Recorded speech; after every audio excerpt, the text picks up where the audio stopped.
Mateo capítulo 14 y vamos a estudiar hoy una sección muy conocida y muy preciosa del Evangelio de Mateo.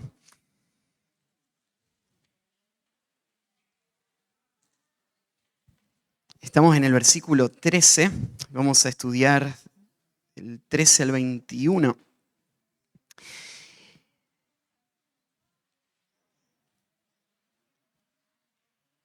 Las últimas dos predicaciones fueron momentos en donde veíamos cómo el mundo estaba rechazando al Salvador, al Rey.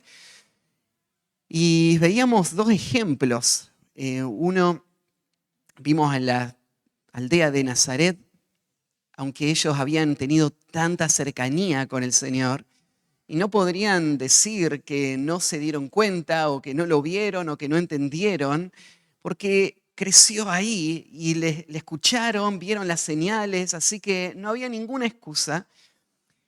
Vimos que Nazaret rechazó por la rebeldía del corazón. Después vimos la segunda historia y fue la historia de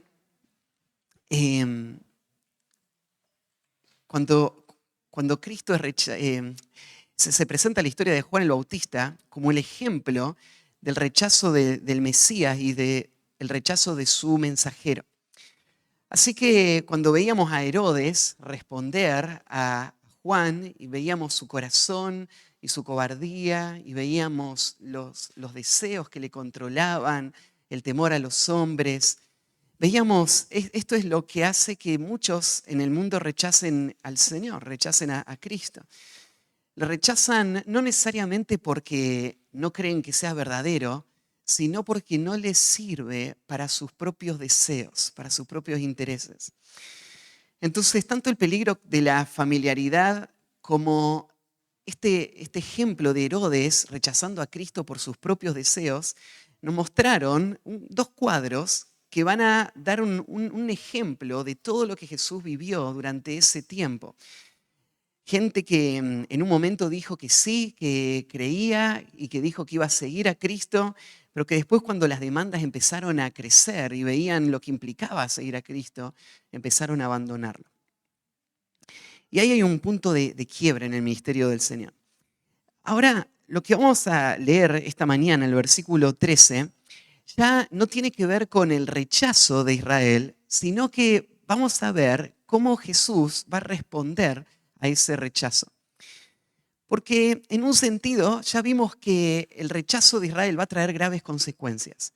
Ellos ahora van a ser juzgados por Dios y su corazón se va a endurecer cada vez más. Pero eso no quiere decir que Jesús va a ser indiferente a ellos. No quiere decir que Jesús ahora va a sentir rencor hacia ellos y va a tener alguna forma de revancha contra esta gente que le está maltratando, le está despreciando. Sino todo lo contrario. Lo que vamos a ver en el cuadro de esta mañana es que aún frente a esa indiferencia, aún frente a ese rechazo, frente a la apatía, Jesús va a mostrar algo totalmente fuera de lo común. Él va a mostrar un corazón compasivo, un corazón que realmente ama a estas personas. Así que no va a ser disuadido fácilmente Jesús de abandonar. Él no va a abandonarles. Él va a seguir mostrándoles amor y cuidado hasta el final, hasta las últimas consecuencias. Y esto es lo que hace distinto a Jesús de cualquier otro líder de este mundo. Es que Jesús mostró un carácter que solamente es posible para alguien que es santo. Alguien que es libre del egoísmo, alguien que está viviendo completamente controlado por el carácter de Dios y alguien que ama con el amor de Dios, sin ninguna mezcla, sin ninguna distracción. Y Jesús es único en ese sentido.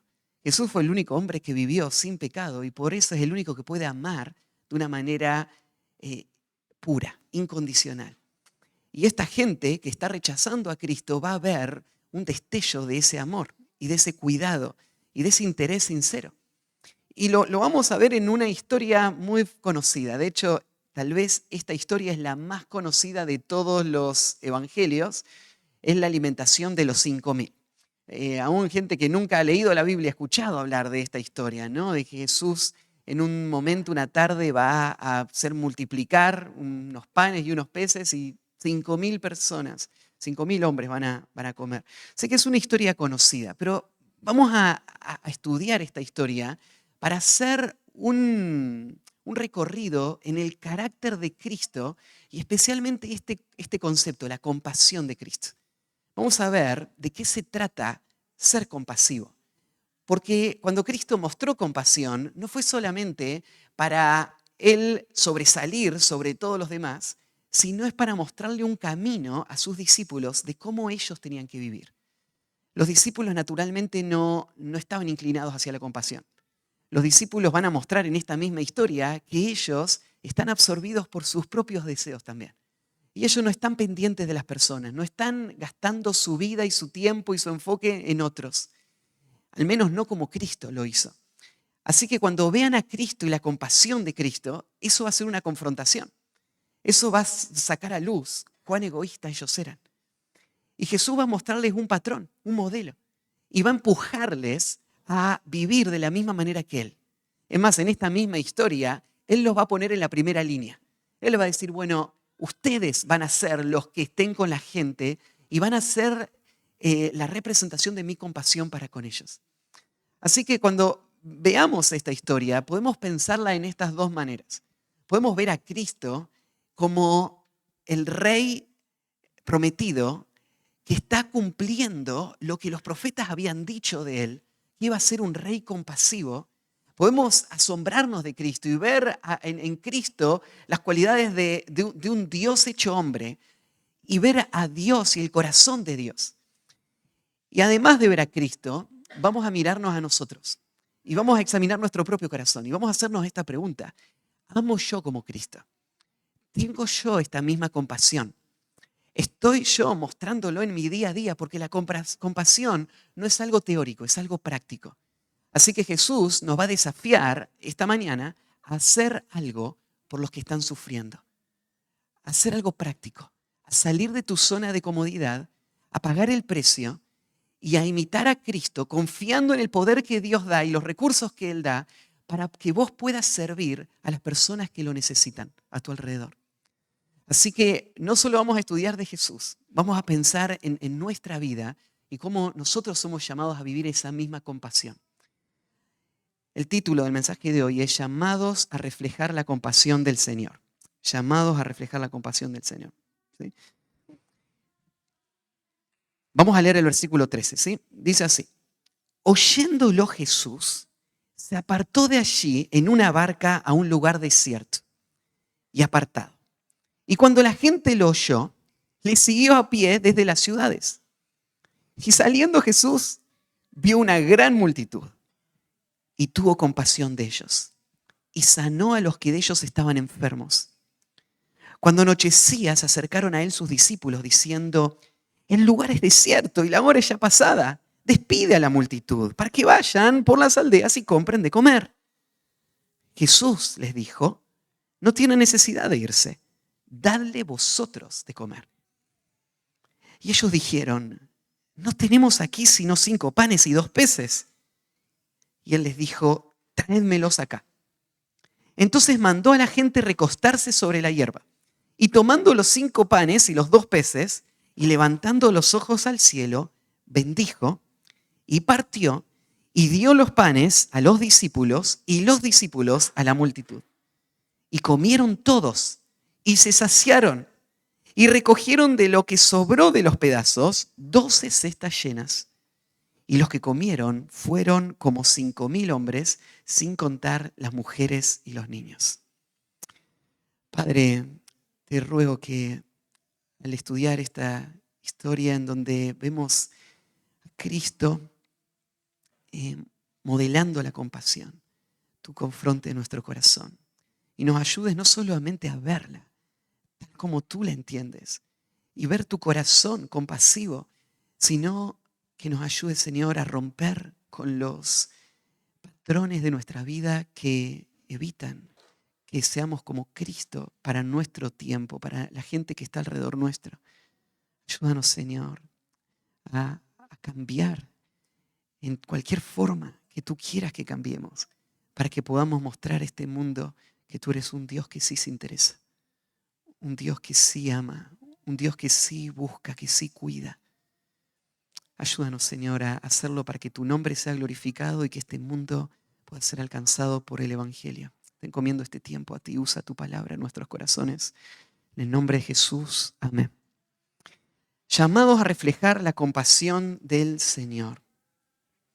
Esta es una historia que dije conocemos muy bien, así que va a requerir que puedas mirar en esta historia cosas que ya sabes y otras que tal vez no has visto con tanta claridad, pero puedas escuchar al Señor confrontarte con esta historia. Tenés que saber algo más. Esta historia es un quiebre también porque con esta historia se termina el ministerio de Jesús en Galilea. Por cerca de 2 años Jesús había estado en el norte de Israel viajando por las aldeas, predicando y sanando y haciendo señales. Si uno trata de seguir la cronología de estos eventos, uniendo las historias de Mateo, este viaje comenzó, por lo que estimamos, en diciembre del año 27 después de Cristo. Ustedes saben que nuestro calendario no coincide con el nacimiento de Cristo. Nosotros hoy estamos en el año 2024, pero en realidad Jesús no nació hace 2024 años atrás. En realidad nació más como 2026 años o 2027 años atrás. Cuando pusieron la fecha y empezaron a contar los años, calcularon mal. Y entonces por eso quedó desfasado, ¿sí? Entonces Jesús, aunque tiene 30 años, esto pasó en nuestra era en diciembre del 27 después de Cristo. Y cerca de 2 años después, en abril del 29 después de Cristo, se dan los eventos que vamos a estar estudiando ahora y suceden entonces al final de lo que se conoce como el ministerio de Jesús en Galilea. En estos años Jesús estuvo principalmente enfocado en el norte y visitando todas estas aldeas. Y estas van a ser las últimas historias que están cerrando su tiempo ahí y comenzando una nueva era para el ministerio de Jesús. Jesús estaba entonces en abril del 27 y cerca de 1 año después, más o menos en esta misma fecha, es que Jesús va a morir. Entonces falta 1 año para la crucifixión, cuando estamos acá. 1 año antes de la crucifixión, la presión, la tensión estaba creciendo. Al principio todos estaban felices, asombrados, viendo los milagros y las señales, pero con el tiempo la gente había empezado a rechazar el mensaje de Cristo. Y ya para este momento las cosas se van a poner cada vez peor. Falta 1 año para la crucifixión. Y tenés que tener eso entonces ahora en mente como el contexto. Y en este contexto es que Jesús va a mostrar esta gran escena en donde Él va a demostrar en forma práctica cuánto a Él le importa a la gente. A Él no le importa solo su agenda, no le importa solamente su rol, su lugar, su autoridad. A Él le importan las personas y la situación que ellas viven. Así que llamados a reflejar la compasión del Señor. En primer lugar, titulé este primer puntito, abrazando la renuncia individual. Abrazando la renuncia individual. Quiero que veas en la vida de Cristo este principio, que para poder tener compasión de otros, vas a tener que renunciar a tus propios deseos, a tus propias agendas, a tu propio plan. Vas a tener que renunciar a tu propia comodidad para poder mirar a otros y servirles, aún en momentos de gran cansancio y presión, ¿sí? Compasión va a requerir que vos abraces la renuncia individual. Quiero que veas cómo Jesús lo hizo y después te preguntes si estás dispuesto vos también a hacerlo. El versículo 13 arranca así: oyéndolo Jesús, se apartó de allí en una barca a un lugar desierto y apartado. La historia que leímos la semana pasada fue la historia de la muerte de Juan. Cuando Herodes le dice a sus discípulos, a sus siervos, le dice Herodes, Jesús es Juan que resucitó. Y ahí se acuerda de lo que había pasado con Juan. Entonces, toda esa situación de Herodes hablando con sus siervos y pensando Jesús es la reencarnación de Juan, hizo que Jesús ahora escuchara esto y decidiera salir. ¿Por qué Jesús se va? ¿Por qué Jesús, sabiendo lo que Herodes piensa, decide irse a otra región? Ya expliqué esto hace algunas semanas. Jesús no le tiene miedo a Herodes. Jesús no es que no quiere sufrir y morir. Él va a morir. Él lo tiene ahí en su agenda, pero todavía no es el tiempo. Entonces, él no quiere que la presión que puede ejercer Herodes acelere lo que todavía tiene que esperar. Todavía falta un año para su crucifixión. Entonces, lo que vemos en Cristo no es cobardía, no es temor. Lo que vemos es que Él está viviendo su vida de acuerdo a la agenda que el Padre le dio. Y esa agenda requiere que Él sea prudente. Hay momentos donde el siervo de Dios va a enfrentar con valentía como Juan a su enemigo y le va a señalar y le decir, no te es lícito tener a esa mujer. Y vas a estar dispuesto a morir para hablar la verdad. Pero hay momentos como Jesús en donde no es necesario morir. Y es correcto irte para no ser ejecutado.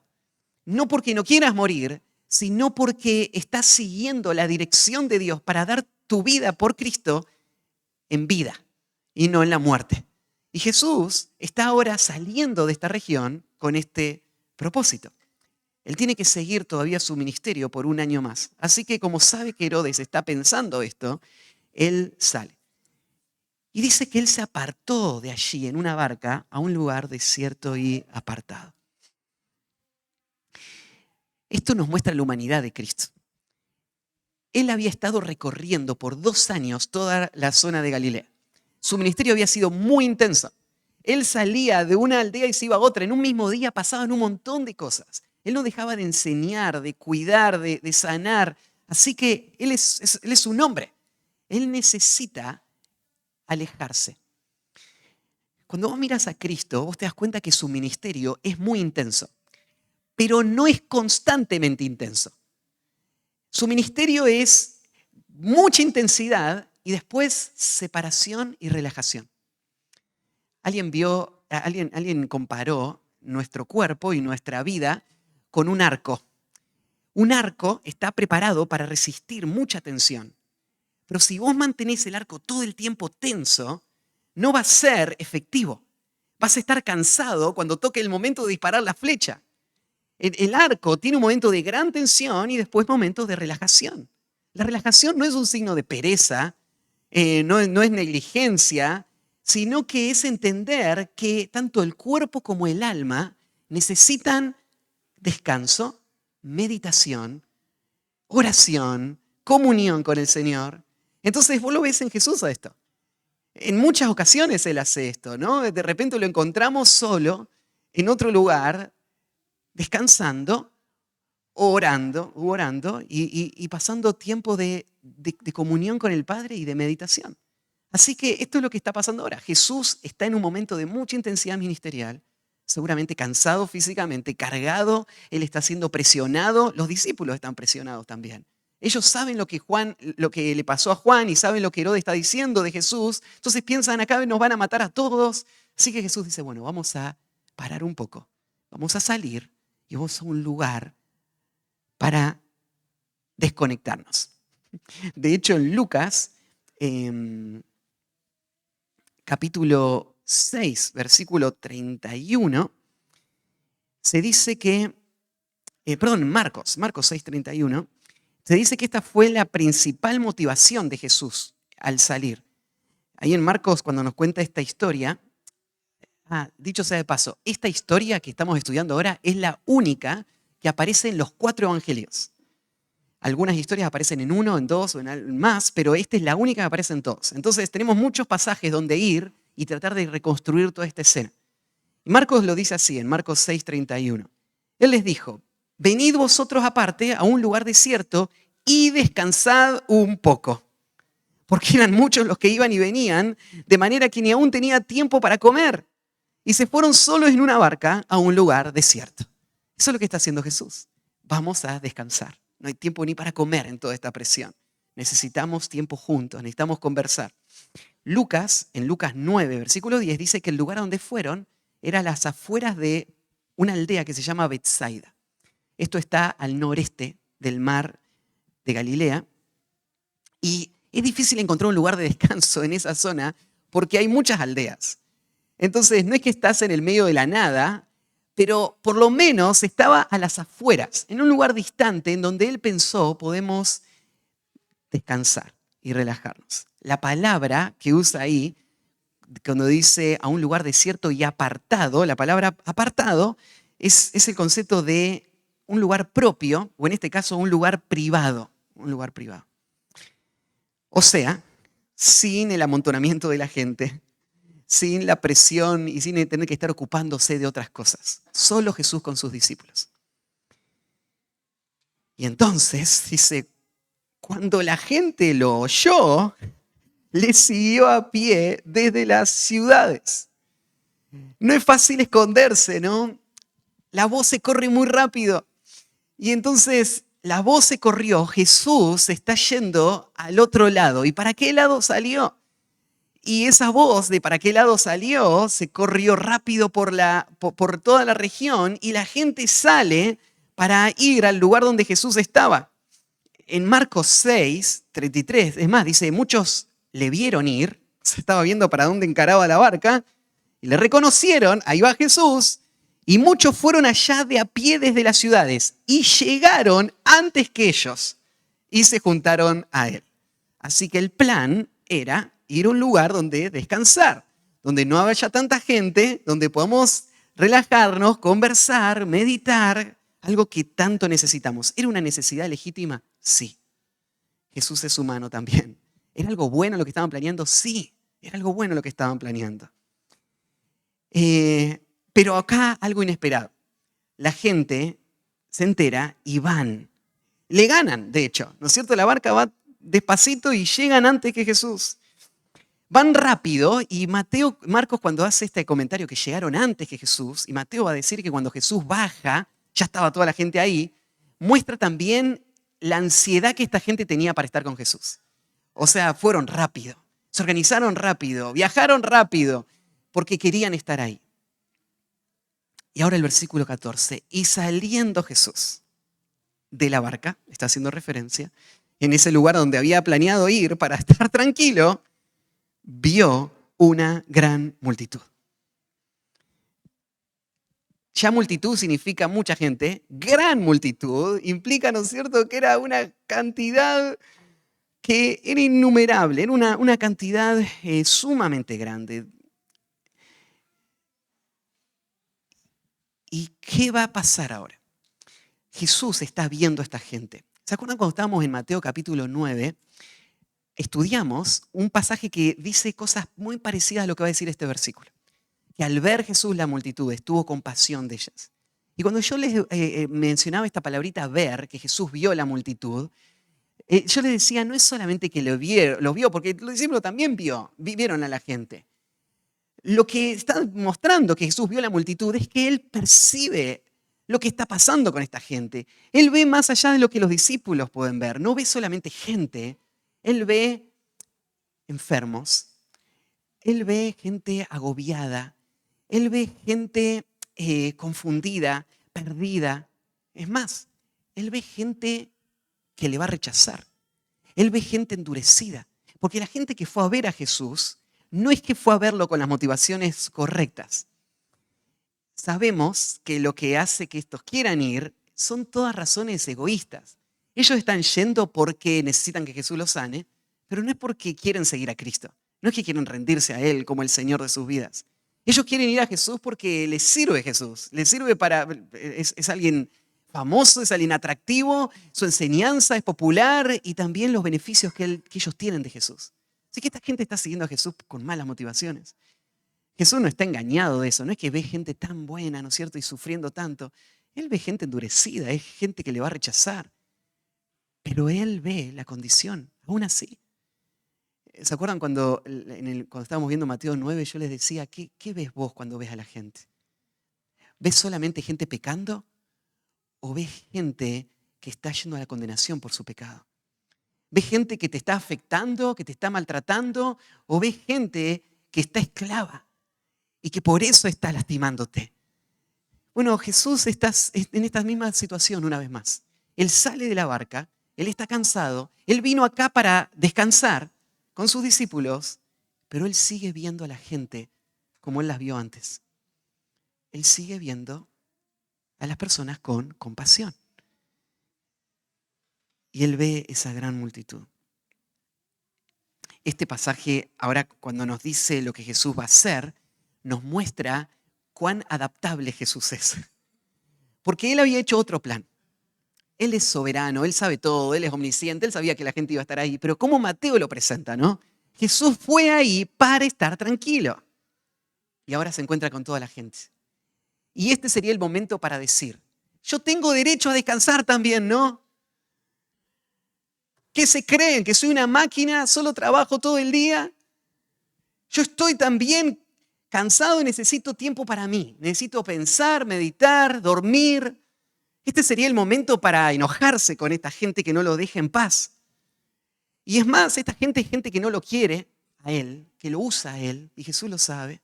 Este sería el momento para decir, igual ustedes van a gritar crucifíquenlo en un año, así que ¿qué hacen acá?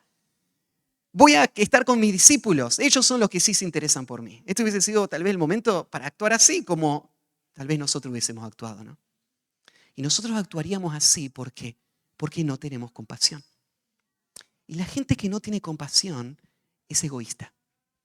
Piensa en sí mismo, piensa en sus derechos, piensa en su cansancio, piensa en sí mismo con autocompasión y no miran a otros, no ven el estado de otros, no se conmueven por las cargas o los pecados o las consecuencias de esos pecados en otros. Pero Jesús no. Jesús sale de la barca, inmediatamente ve a esa gente y dice, tuvo compasión de ellos. La palabra compasión, acá ya hablamos, es una palabra que tiene que ver con los intestinos, ¿no? No es solamente que Jesús tuvo un sentido de responsabilidad y dijo, bueno, ¿qué voy a hacer? Me toca. El Padre me mandó a hacer esto, así que voy a hacer todo lo que el Padre me dio para hacer. No fue resignación, no fue el sentido de responsabilidad nomás. Hubo algo muy profundo en el alma de Cristo que llama acá compasión. Se movieron todos sus intestinos. Y acá entendés esto, que el cuidado de otros para Dios no es solamente una cuestión de responsabilidad. Es algo que afecta el alma, las partes más profundas del ser. Tiene que ver con amor, amor real, amor sincero. No sé cómo vos pensás de Dios, pero si vos ves a Dios bíblicamente, no podés ver a un Dios indiferente sentado en el cielo, mirando todo lo que está pasando y listo, ¿no es cierto?, para traer su juicio sobre todo el mundo, sin que se le mueva un pelo. Si vos querés ver a Dios como realmente la Biblia lo presenta, sé lo que tenés que ver a Dios con una lágrima en la mejilla, que le está corriendo cuando Él ve lo que está pasando en este mundo. Sí. Dios se duele. Dios se duele por cada cosa que muestra la perversión de este mundo. Cada cosa que muestra la agonía de este mundo, la muerte de este mundo, la enfermedad de este mundo. Dios no es indiferente.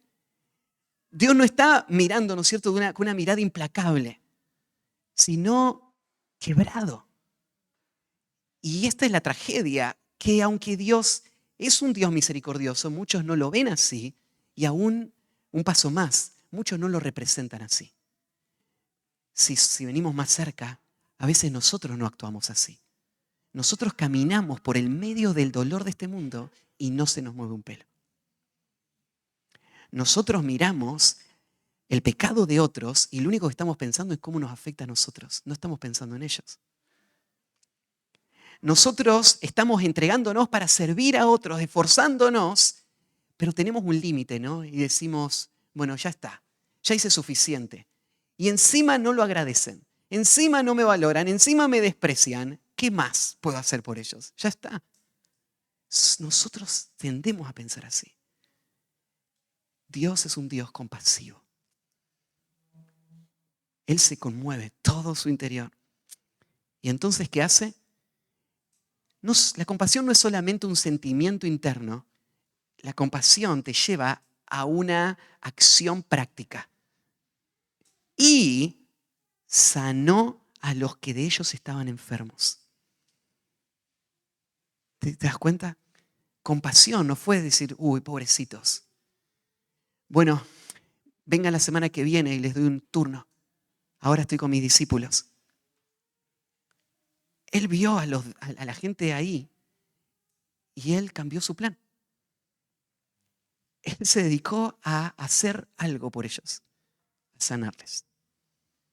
Ellos vinieron solo por eso. Jesús les ama. Jesús les va a sanar. Ahora, Jesús no solamente quiere sanarles a ellos, ya lo sabemos. Jesús les está sanando para mostrarles que Él es el Mesías, pero el centro de su ministerio es la predicación. Eso es lo que más adelante vamos a ver. Pero Jesús no solo les predica, Él les sana y les predica. ¿Por qué? Porque a Él le importan ellos. Y también ellos necesitan el Evangelio, pero también necesitan que les cure. Y Jesús puede curarles. Así que Él lo hace. Él lo hace porque les ama. Ahí en Lucas 6 amplía este concepto cuando dice, cuando la gente lo supo, le siguió, y Él les recibió y les hablaba del reino de Dios y sanaba a los que necesitaban ser curados. Entonces Lucas nos dice, no solo sanaba, Él estaba enseñando, pero Mateo quiere que veamos la compasión, por eso habla de la sanación. Así que, llamados a reflejar la compasión del Señor, ¿y qué implica esto?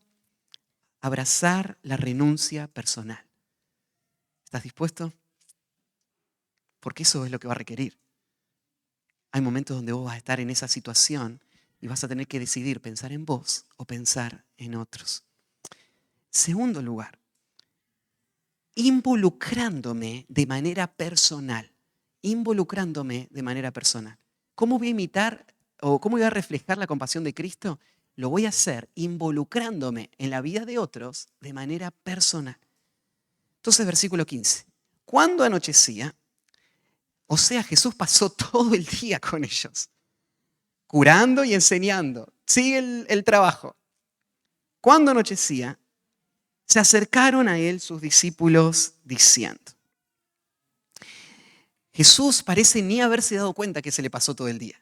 Está tan concentrado en la tarea, tan esforzado en eso, que él está ocupándose de sanar y enseñar. Y parece que son los discípulos los que se dan cuenta de que hay una situación que hay que resolver. Marcos nos dice que Jesús también se había dado cuenta de esta situación y le había dicho a Felipe que él se encargue de esto. Y ahora Felipe parece que después de haberlo pensado mucho, sin tener ninguna solución, ahora viene con los demás a Jesús con el problema que hay que resolver. ¿Y cuál es el problema? El lugar es desierto y la hora ya pasada. Despide a la multitud para que vayan por las aldeas y compren de comer. O sea, los discípulos están viendo un problema práctico para resolver. Se está haciendo de noche, esta gente salió corriendo cuando supo dónde veníamos, pero nadie agarró nada para comer. Así que ahora van a tener que rebuscárselas, ¿no? Tienen que salir a buscar un lugar donde encontrar comida y donde pasar la noche. Así que ellos se vayan, así nosotros podemos descansar. Que ellos se vayan, así nosotros podemos comer lo poquito que trajimos, imagínate. Es como, ¿no es cierto?, cuando llega el día de comunión y de ágape y te das cuenta de que solamente hay 3 platitos y somos 100 y vos estás pensando, ¿se van a quedar todos a comer? Tal vez hoy sería el mejor día, ¿no es cierto?, donde no se quede ninguno y vos tengas algo de tu comida. Los discípulos tenían algo de comida. Era muy poquita la comida que había ahí disponible. Y ellos tenían algo de dinero. Podrían haber comprado comida. Pero toda esta gente, ¿cómo vamos a cuidar de toda esta gente? Mejor que se vayan y ahí nosotros podemos estar tranquilos y ocuparnos de lo nuestro. Así que ellos vieron un problema práctico que resolver. Jesús no está viendo un problema práctico, Él está viendo gente. Así que ellos le dicen, envía a la multitud y que busquen algo para comer. ¿Pero eso qué supone? Supone que la gente haya traído plata. ¿Sabían los discípulos si toda esa multitud tenía plata para comprar? Y no solamente hacía falta que haya plata. En ese tiempo no había grandes supermercados como hoy, ¿no? En donde puede entrar multitud de gente y llevarse todo lo que hay ahí. ¿Qué compraba la gente? Lo que en las aldeas se vendía para la vida cotidiana de esa aldea. Entonces gente había venido de todos lados. Vamos a ver ahora, la multitud era enorme. Habrían entre 10.000 y 20.000 personas. Alimentar a toda esa gente en todas estas aldeas. Entonces tenían que tener plata y tenían que encontrar a la hora de la tarde, cuando ya se había vendido todo, gente que todavía le haya quedado suficiente para darles a ellos para que puedan comer. Pero a los discípulos no les importaba eso. Cada uno que se arregle, ¿no? La forma como se lo preguntan, se lo dicen los discípulos, es también llamativa. Los discípulos se lo dicen con una orden. Despide a la multitud para que vayan por las aldeas y compren de comer. Ellos son discípulos. Más bien tendrían que haber venido, Señor, ¿qué quieres que hagamos? ¿Hay algo más que podamos servir? ¿Podemos ayudar a esta gente? No sabemos cómo hacerlo, guíanos en esto. Pero vos te das cuenta, ellos no tienen compasión. Ellos están pensando en ellos mismos, en su comida, en su descanso. Entonces vienen y le dan órdenes a Jesús. Le dicen, Jesús, ya está, mándalos, que se vayan, así estamos nosotros solos. Despide a la multitud. Y la idea de despedir también daría la idea como que Jesús los está reteniendo a ellos. Es como dejarlos ir, dejá que se vayan ya. O sea, está bien, ya le predicaste por varias horas, pero listo, dejá que se vayan, así se ocupan de sus cosas. Jesús le va a responder en el versículo 16. No tienen necesidad de irse. Dadle vosotros de comer. Jesús dice, no es que yo los estoy reteniendo a ellos. Ellos están acá porque quieren escuchar. Ellos están porque se quieren quedar. Así que hagamos algo. Para que no se tengan que ir, les demos nosotros de comer. Para que podamos seguir enseñándoles y sanándolos. Y encima, Jesús ahora va a cambiar la situación. Ellos le hablaron con una orden, ahora Jesús le devuelve la orden y le dice, esta es la orden. Dadle vosotros de comer. Ese vosotros que vos lees ahí en el español, en el griego, está en una posición enfática, sería, ¿no? Donde se está poniendo más fuerza sobre esa. O sea, no yo, ustedes denle de comer, ¿sí? No ellos por su cuenta, ustedes denle de comer. Lo que Jesús está haciendo es revirtiendo esta situación y haciéndolos responsables a ellos por la necesidad de la gente que estaba a su alrededor. Ellos lo que querían era lavarse las manos, ¿no? Es decir, bueno, que cada uno se arregle, salgan a buscar lo que puedan, si no trajeron plata es su problema y si no hay que comer, un día sin comer no le va a pasar nada, ¿no? Ellos se lavaron las manos y Jesús dijo, no, vos no te podés lavar las manos. Vos sos responsable, vos tenés que atender a las personas que tienen necesidad alrededor tuyo. Este es uno de los grandes problemas en cuanto a la compasión. Hay gente que piensa así, yo tengo compasión, solamente que no es mi responsabilidad, ¿no? Entonces vos no sentís que sos duro e indiferente, pero cuando vos venís a la iglesia, por ejemplo, no te involucrás en la vida de otras personas al punto de saber cuáles son sus cargas, sus luchas, sus necesidades. Vos venís, estás en el culto y te volvés a tu vida, a tus cosas, a tus problemas, a tus cargas. ¿Sabes lo que estás diciendo? Que cada uno se arregle como pueda. Que salgan a comprar lo que puedan, hagan lo que puedan. Yo tengo lo mío. ¿Y sé lo que le está diciendo Jesús? Dadle vosotros de comer. Si hay necesidad a tu alrededor, vos no podés mirar para otro lado. Vos sos responsable.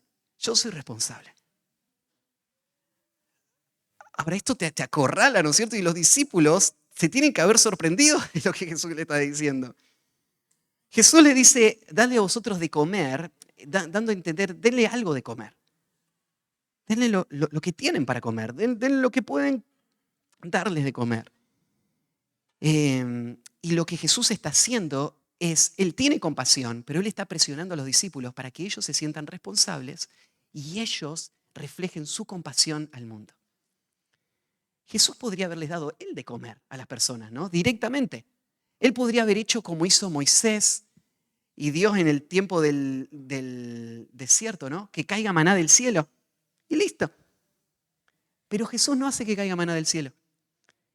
Porque el mismo Dios, que es el Dios que provee, es el Dios de los medios que Él usa para proveer.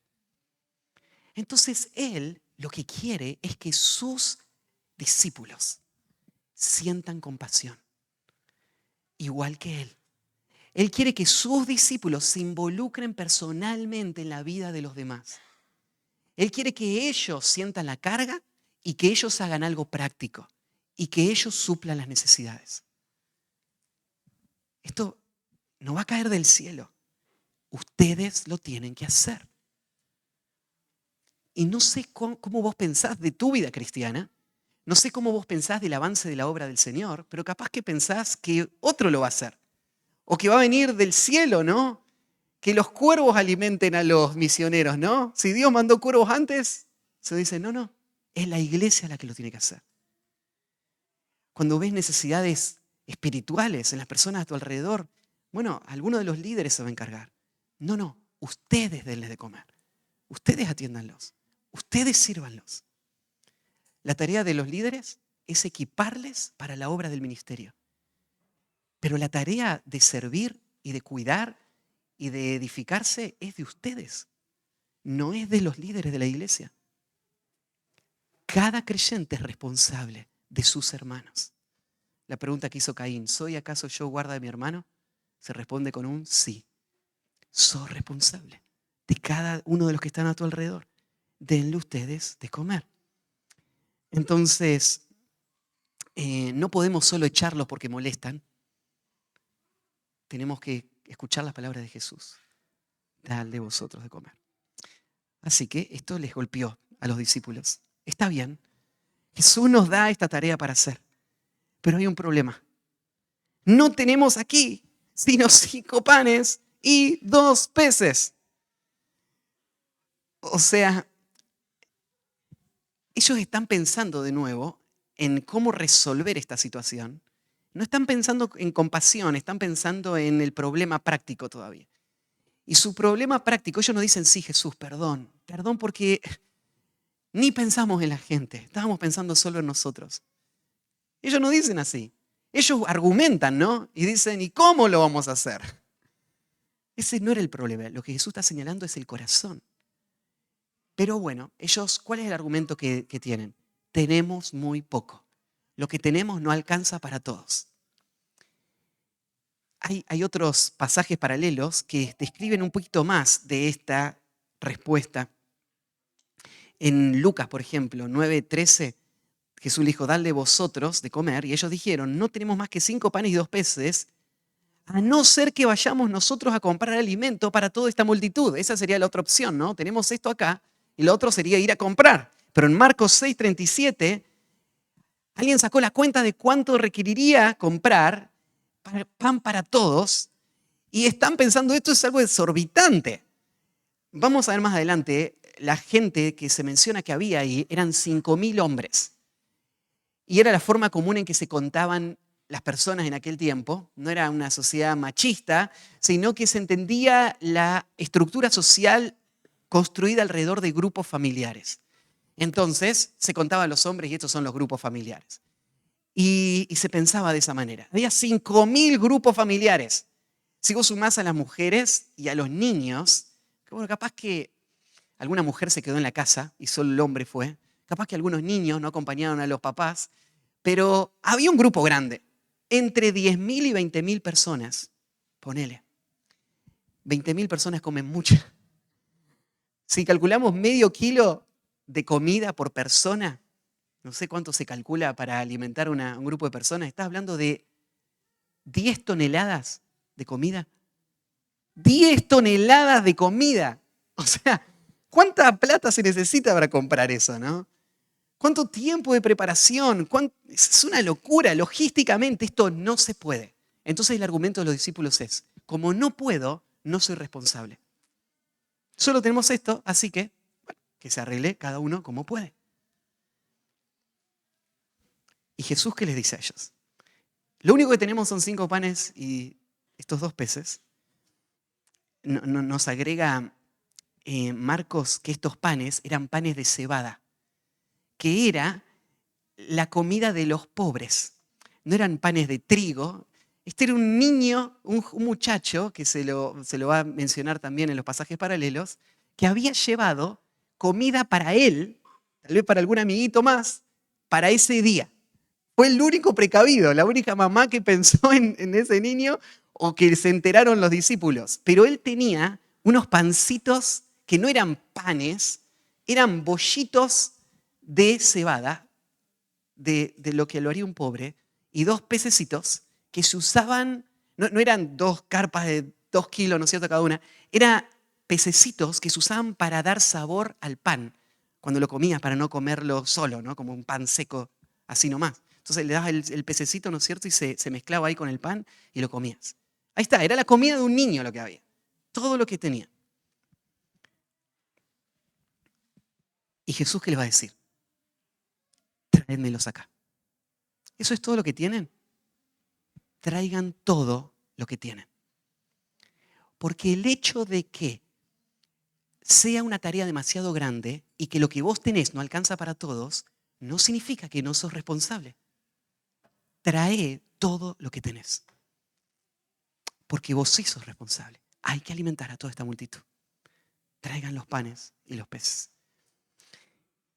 Y entonces vemos acá que compasión implica no que yo diga, bueno, vayan ahí y fíjense qué hacen, sino que yo sienta la carga personal de responsabilidad y que yo me involucre personalmente con mis bienes, con mis cosas, aunque no sea suficiente para todos, pero es lo que Dios me dio y es la responsabilidad que tengo. Voy a usarlo para servir a otros. Todos tenemos cosas limitadas, ¿no? Todos tenemos tiempo limitado. Todos tenemos recursos limitados. Todos tenemos capacidades limitadas. Y entonces vos podrías decir, bueno, como tengo tiempo limitado, entonces yo no puedo ocuparme de todas las personas, de toda la iglesia. Es verdad. Tráeme lo que tenés. Todo lo que tenés. ¿Estarías dispuesto a poner el tiempo que tenés a disposición del Señor? Y dejar que Él lo use como Él quiere usarlo. Tenés recursos limitados. Usalos para el Señor.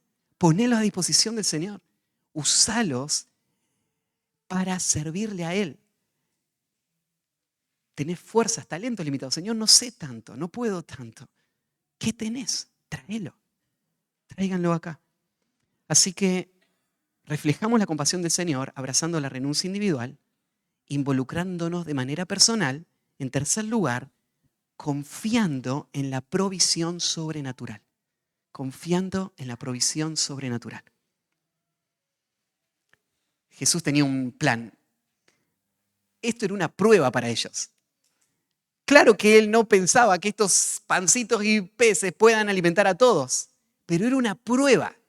¿Qué estaba probando Jesús? Estaba probando si ellos iban a tener compasión o no. Estaba probando si ellos iban a confiar en Él o no. Estaba probando si ellos iban a entregar lo que tenían o no. Jesús los estaba probando. Y entonces Jesús tenía un plan. Su plan era, Él iba a hacer un milagro. Sus discípulos iban a hacer una parte de este milagro, como el canal por el que este milagro iba a bendecir a toda esta gente. Jesús va a hacer un milagro, pero Él quiere que sus discípulos participen. Él no los quiere de al lado. Él no los quiere solo de espectadores. Él los quiere ahí, involucrados. Así que, versículo 19, entonces mandó a la gente recostarse sobre la hierba. Era abril, en el hemisferio norte, esto sería la primavera. El campo está floreciendo, el cerro está verde, lleno de pasto. Y entonces es el día perfecto. El día perfecto para hacer un picnic. Falta un detalle, no hay nada de comer, ¿no? Pero el ambiente es ideal. Pajaritos, el mar allá a la vista, un cerro verde, el clima ideal, Jesús está ahí. Siéntense, todos ahí en este lugar. Y se nos agrega, por ejemplo, en Juan, perdón, en Marcos capítulo 6, versículo 40, dice que los recostaron por grupo, de 100 en 100 y de 50 en 50. No solamente los sentaron, sino que los organizaron. Pusieron en grupitos.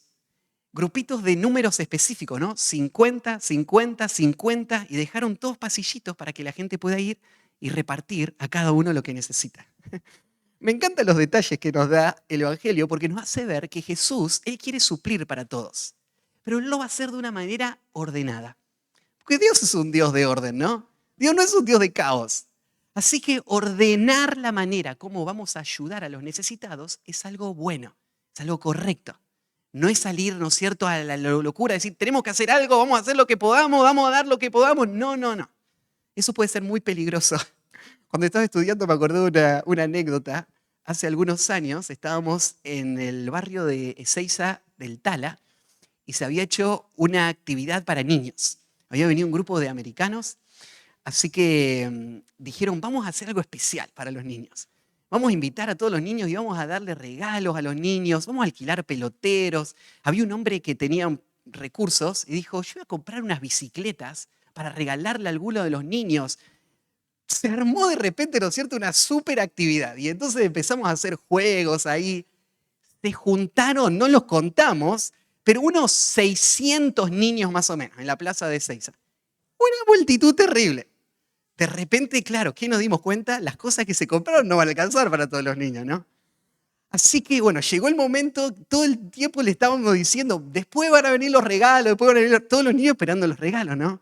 Cuando llegó el momento de los regalos, dijeron, bueno, y ahora vienen los regalos. Todos los niños se abalanzaron. Los americanos empezaron a agarrar las cositas, ¿no es cierto? Y empezar a tratar de dar a este, a este, a este. Y todo una avalancha de niños. Así que yo tengo esta imagen. Cuando ya se perdió todo el control, lo que hicieron los americanos fue agarrar todos los regalos y revolearlos para la multitud y salir. Porque era, ¿no es cierto?, un caos, una avalancha total. Esa no es la forma de ayudar a los necesitados, ¿sí?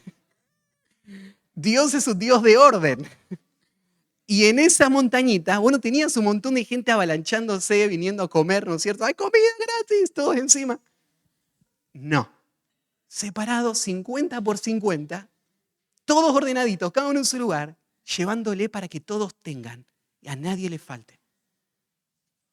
Jesús es muy sabio. Y tomando los 5 panes y los 2 peces,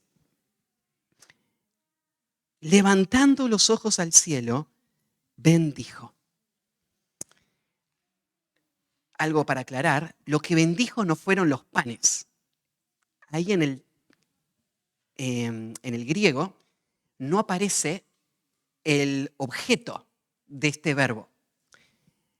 No dice, y los bendijo, como dando a entender que bendijo el pan. Muchos tienen esta práctica, creo que la mayoría, de orar antes de comer. Y piensan, bueno, antes de orar lo que tenemos que hacer es bendecir los alimentos. ¿Qué significa bendecir los alimentos? Significa que ahora porque yo oré, estos alimentos me van a hacer bien. Entonces, Señor, estas costillitas de cerdo grasosas y esta Coca-Cola, ¿no es cierto?, con todo el azúcar, la bendigo. Y ahora van a nutrir mi cuerpo. No. Te van a hacer mal, aunque hayas orado antes, ¿sí? No es que vos estás bendiciendo los alimentos. Cuando vos estás orando, a quien estás bendiciendo es a Dios. Bendecir significa hablar bien, es agradecer, es decir cosas lindas de Dios, es exaltar a Dios que nos dio estos alimentos, ¿sí?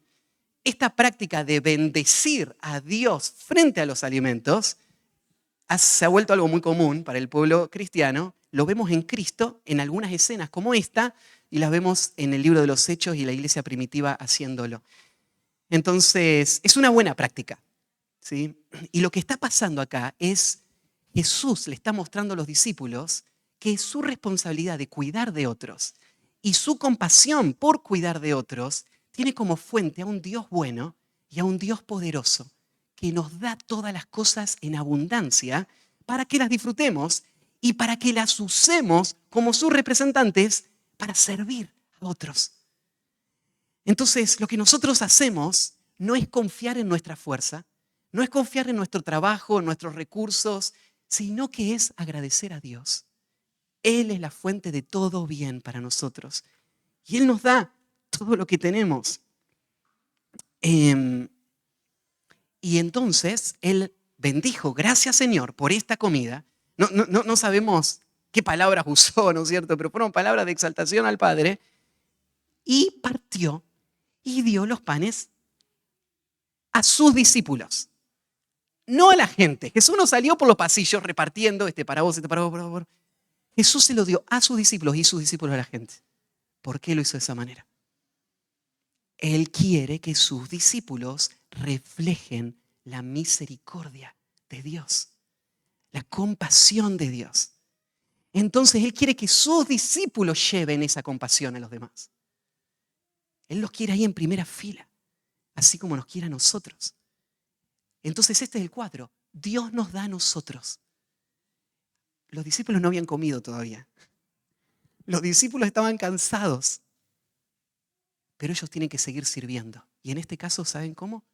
Como canales de la bondad de Dios para servir a las necesidades de otros.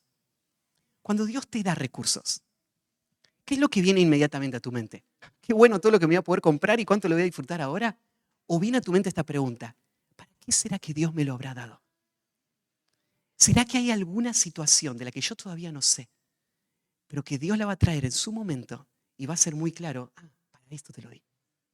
Te lo di para que vos lo repartas. Mucha comida pasó por las manos de esos discípulos. Mucha. Repartieron a miles de personas. Pero esa no era comida de ellos, ¿no? Fue un milagro. Fue la gracia de Dios. Solo pasó por su mano. Y ellos le entregaron a las personas que lo necesitaban. Y el Señor les usó. Y ellos tuvieron el gozo de ser el instrumento de Dios. Esto es lo que Dios hace también con nosotros. Él quiere que seamos compasivos. Él quiere que nos involucremos personalmente, que renunciemos a nuestros derechos y que confiemos en su provisión sobrenatural. Hay un par de pasajes, les leo uno, ahí en 2 Corintios 9, 2 Corintios 9, versículo 7. Les voy a leer 2 o 3 versículos de este pasaje. Dice así, 2 Corintios 9, 7. Cada uno dé como propuso en su corazón, no con tristeza ni por necesidad, porque Dios ama al dador alegre.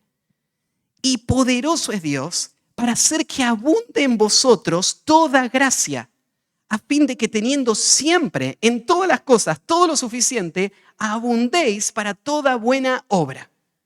O sea, Jesús, acá Pablo está pensando en estos mismos términos. Lo que Dios hace es, imagínate que vos sos el que lleva la canasta ahí. Y vos tenés que repartir. Y hay miles de personas para repartir. Y vos vas a ir repartiendo. Pero Dios es poderoso para hacer que sobreabunde lo que estás repartiendo, ¿no? Como pasó ese día en la repartición de la alimentación de los 5.000. Y parece que vos seguís dando y das más. Y Dios sigue haciendo que aparezca más. Más y más. ¿Pero para qué está apareciendo esto? Para que vos sigas dando más. Eso es el propósito. Vos sos solo un intermediario. Vos sos la herramienta del Señor. Él es un Dios compasivo. Él no está para servir a tus intereses. Él está para mostrar amor a este mundo. Él te usa como su herramienta, su instrumento. Y sigue ahí el pasaje. Pablo cita el Antiguo Testamento. Repartió, dio a los pobres. Su justicia permanece para siempre. Y el que da semilla al que siembra y pan al que come, proveerá y multiplicará vuestra sementera y aumentará los frutos de vuestra justicia, para que estéis enriquecidos en todo para toda liberalidad, la cual produce por medio de nosotros acciones de gracias a Dios. ¿Saben por qué Dios quiere que aquellas personas que están dando generosamente tengan más para poder dar más, es porque cuanto más dan, lo que surge de eso son acciones de gracias. Las personas están viendo a través de este acto la generosidad de Dios y alaban a Dios, exaltan a Dios. Y esto llena nuestro corazón de gozo, porque nosotros queremos la gloria de Dios. Entonces nosotros nos vemos como reflejados en estos discípulos, ¿no? Dios le da a los discípulos y ellos le reparten a la gente. Y el resultado, versículo 20. Y comieron todos y se saciaron. Esto es sobrenatural. Era imposible que 5 panes y 2 peces alimenten a toda esta multitud. Fue un milagro. Pero Dios se encargó de que no falte nada. Y la expresión es muy específica. Todos comieron, pero no solo comieron, se saciaron. Tuvieron suficiente. De hecho, ahí en Juan 6:11 dice que ellos comieron cuanto querían. Cuanto querían. O sea, no llegó ningún momento donde alguien fue a agarrar, uy, se acabó. No. Mientras quisieron, hubo todo lo que querían, todo lo que comieron. O sea, ese día se armaron flor de banquete. Ese picnic del que hablábamos antes, abundancia total. Y fue como un milagro del Señor. Y dice el versículo 21, y los que comieron fueron como 5.000 hombres, sin contar las mujeres y los niños.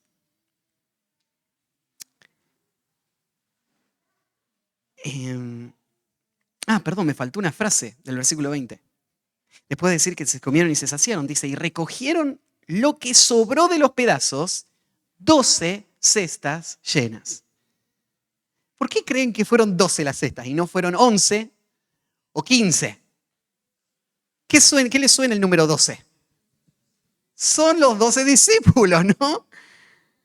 O sea, ellos no habían comido tampoco. Ellos necesitaban. El Señor les dijo, piensen en otros, sirvan a otros, denle a otros. Y todos comieron todo lo que querían. Y el Señor les dijo, acá tienen para cada uno una cesta llena. La abundancia, el cuidado del Señor para ellos. No fue porque ellos necesitaban comer más de lo que ya habían comido, sino como un testimonio. Ven que Dios puede suplir. Ven que no se trata de la cantidad de panes que tienen. Se trata de la misericordia, de la compasión y de la confianza en lo sobrenatural. De eso se trata. Los discípulos no aprendían rápido, igual que nosotros. Y vamos a ver en la próxima historia que los discípulos no habían aprendido esta lección. Pero la lección de toda esta historia, ¿cuál fue? Fue esta: Dios es un Dios compasivo y Dios quiere usarles como sus instrumentos. Él les va a cuidar, Él les va a proveer. Confíen en Él y van a ver milagros suceder. Y los discípulos tenían que aprender esa lección. La gente comió ese día, estaba feliz, comida gratis. Y uno podría pensar, bueno, qué bueno, Jesús le mostró compasión, ahora esta gente va a amar a Jesús. No funciona así. Esta gente se va a amar más a sí misma. Y entonces van a buscar a Jesús, más. ¿Pero por qué lo van a buscar a Jesús? Ahí en Juan capítulo 6, Jesús les respondió diciendo, de cierto os digo que me buscáis, no porque habéis visto las señales, sino porque comisteis el pan y os saciasteis. Trabajad no por la comida que perece, sino por la comida que a vida eterna permanece, la cual el Hijo del Hombre os dará, porque a este señaló Dios el Padre. Este pasaje nos ayuda a enfocar un concepto. Dios quiere que seamos compasivos, pero el objetivo de nuestra vida no es ayudar a resolver todos los problemas sociales de nuestro mundo, porque esa comida perece. Nosotros podemos ayudar a gente con sus problemas, pero van a morir y van a ir al infierno. Lo que a nosotros nos interesa es la salvación de estas personas. Muchos cristianos y muchos ministerios han perdido el rumbo cuando se han dedicado al cuidado social y han dejado de lado la predicación fiel de la palabra. Y claro, la gente los ama, pero no ha conocido el evangelio de la verdad y siguen rumbo al infierno.